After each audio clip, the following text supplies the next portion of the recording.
Welcome to the Dating After Divorce podcast. I'm your host, Shade Curry, and I believe every divorced woman deserves a romantic relationship where she feels safe, loved, and cherished. You can create the most amazing life after divorce, and I will teach you how. Hello, everyone. Welcome to this brief Q&A episode of the Dating After Divorce podcast. This is where I answer questions that have been sent in or questions that my clients have asked me and I think might be helpful for the podcast listeners. So this question I have actually had to answer in many different ways in my practice. And I've sort of compiled it into one statement, which is, when should I stop talking to this man that I'm interacting with? So sometimes it comes in the form of, well, we've been texting for XYZ amount of time, and should I stop talking to him or not? Or should I stop seeing him or not? Or should I go on the next date or not? It's all about making that decision about going to the next step or continuing on with a person. Now, this question never comes up when you're with the person that you're going to be with. And I guess never is probably too black and white, a way to say it, but I have not heard it come up for the most part when my clients have finally met their person. This question mostly comes up when they're having a less than desirable experience, right? They are texting with someone and the conversation is boring, or it's like pulling teeth to get any answers out of the person. They won't get on the phone, or they don't want to do a video call. They do something that's less than the standard that my client is, hoping to experience, or, he doesn't seem to be showing any interest in her, not asking her questions, not meeting up in real life. Like, all the things that you don't want to be happening are happening.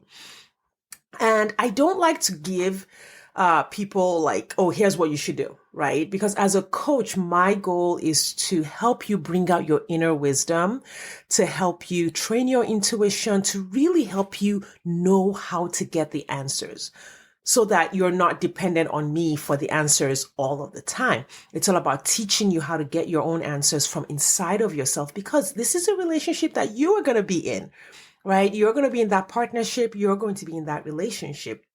So what I do is to teach you to look from the inside. Okay. Why is this decision a challenge? Is really the place where I want to start, right? Are you ignoring your intuition because you are not in touch with who you are? You're not in touch with your emotions and the message that they're bringing you. Like, are you in touch with your own experience? Do you know why you feel the way you feel?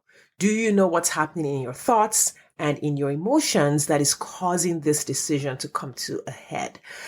If you aren't, that's really where we want to start. You want to raise your emotional awareness. You want to raise your ability to understand whatever experience you're having in that moment. Why do I feel this way about this person, and I feel differently about this other person? What's going on inside of me? And a lot of that has to do with, your emotional vocabulary, how in touch you are with your feelings, how in touch you are with your intuition. And you could be anywhere on that spectrum of really needing to get back in touch with your own inner wisdom, or fine tune your inner wisdom so you know exactly what message it's bringing you. Now, another situation that makes this decision difficult for clients is that they have a high tolerance for emotional neglect, which means that they, over the years, whether from childhood or from their past relationships, they've just gotten used to people not making them a priority. They've gotten used to people not showing up in relationships. They're accustomed to relationships that feel less than fulfilling. And so when they're in this situation with a man where they're interacting and it doesn't feel great, it doesn't bother them a lot, right? It doesn't feel so bad. It's like, oh, okay, well, maybe he's busy and maybe this. And then they have all of these reasons why what's happening, even though it doesn't feel good, could be okay, right? There's a lot of the giving the benefit of the doubt. There's a lot of explaining away what's happening with the other person, or believing when the other person explains away what's happening. That kind of person often also has a desire to fix others. So they might be willing to sort of train the man to become who they want to be. Well, I'm going to ask for what I want. It's kind of the way I hear it said. Right. So you meet this guy, you go on a first date, and then maybe he doesn't call you for 3 days, or he doesn't call you for a week, and then he calls you.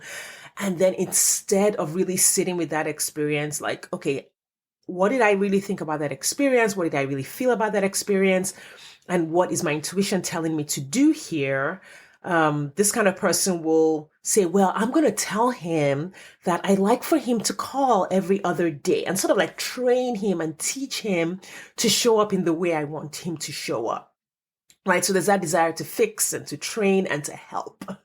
And then finally, another person who has trouble with this often accepts the general lore, Lore, of what happens with people on the internet today, people who are dating today.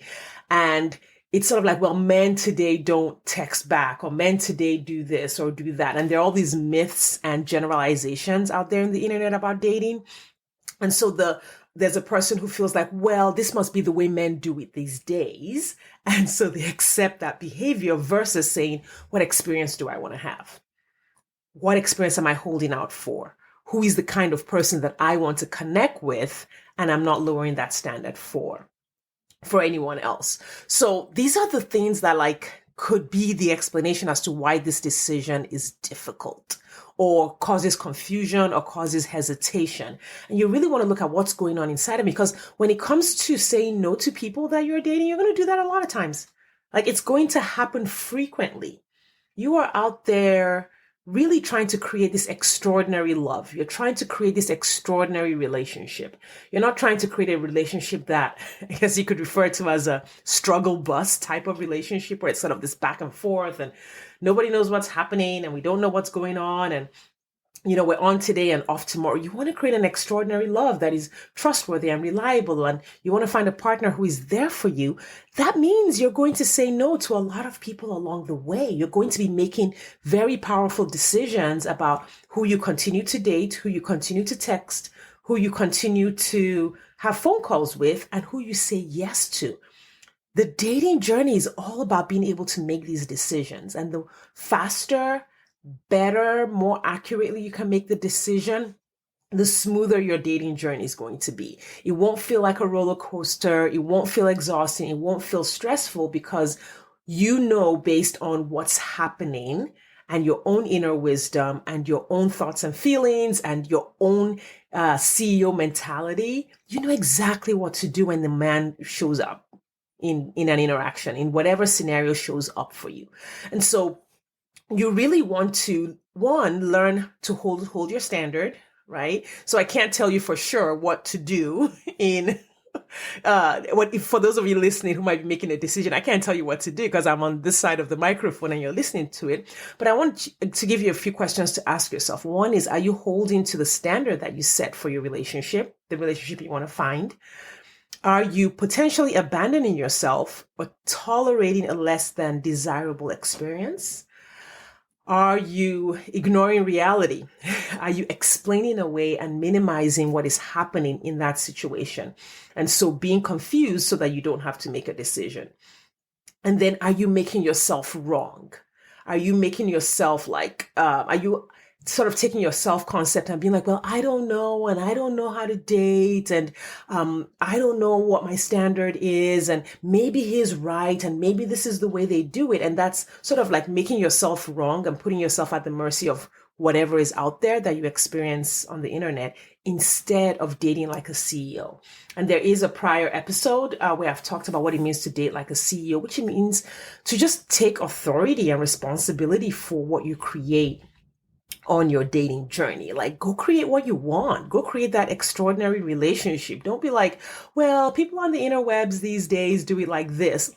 If you're not enjoying the way people on the interwebs do it, do it your way. Create your way. Create a journey and a process that gets you to the relationship that you want and that you enjoy and that lasts as long as you would love your relationship to last. All right, so that is hopefully helpful to you if you are in the middle of trying to make a decision about moving forward with a relationship or letting it go. If you are in the middle of dating or trying to make these decisions, I would love to share my course with you. I have a free dating course, and you can sign up for that in the show notes, or go to my website, shadecurry.com, and you can sign up for the free dating course there. I want to thank you for listening today. Thank you for your time and attention. I will have more episodes for you this week, so have an amazing week, and I will talk to you next time. Thanks for listening today. If you are ready to get married after divorce, I want to invite you to download my free 8-video training specifically designed to help divorced women date with ease and get married again. Head over to shadecurry.com to get started. That's SADECURRY.com. I'll see you inside.